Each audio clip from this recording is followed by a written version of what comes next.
आचार्य चाणक्य ने अपने नीति शास्त्र में कई ऐसी गुड़ बातें और नीतियाँ बताई हैं जो आज के समाज के लिए दर्पण और उपयोगी है।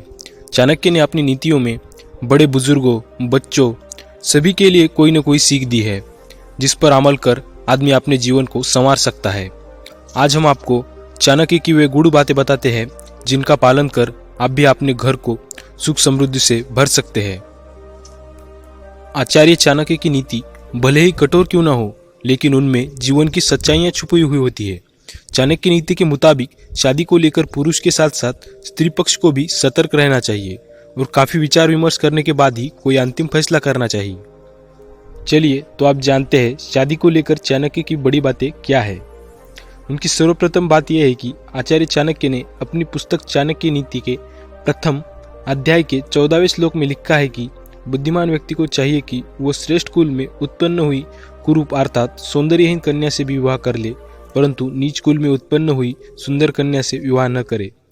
वैसे भी विवाह अपने समान कुल में ही करना चाहिए। आचार्य चाणक्य का कहना है कि शादी विवाह के लिए लोग सुंदर कन्या देखने के चक्कर में कन्या गुण और उसके कुल की अनदेखी कर देते हैं।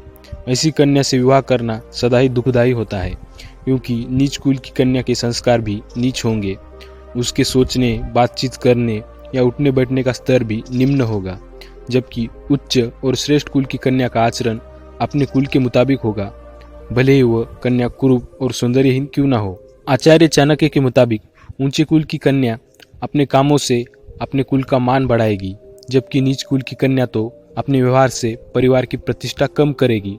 वैसे भी विवाह सदा अपने समान कुल में ही करना उचित होता है, अपने से नीच कुल में नहीं। यहाँ कुल का मतलब धन संपत्ति से नहीं, बल्कि परिवार के चरित्र से है।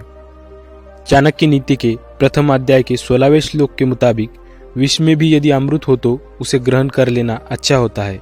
अपवित्र और अशुद्ध वस्तुओं में भी यदि सोना अथवा मूल्यवान वस्तु पड़ी हो तो वह भी उठा लेने के योग्य होती है। यदि निज मनुष्य के पास कोई अच्छी विद्या, कला अथवा गुण है तो उसे सीखने में कोई हानि नहीं है। इसी प्रकार दुष्ट कुल में उत्पन्न हुई अच्छे गुणों से युक्त स्त्री रूपी रत्न को ग्रहण कर लेना भी चाहिए।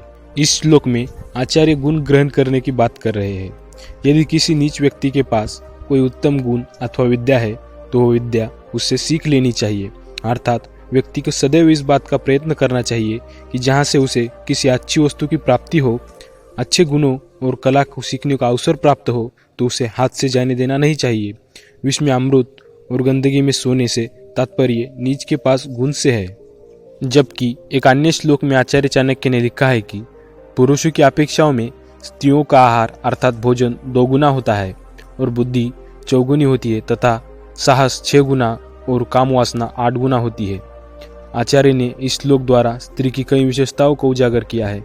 स्त्री के ये ऐसे पक्ष है जिन पर सामान्य रूप से लोगों की दृष्टि नहीं जाती है।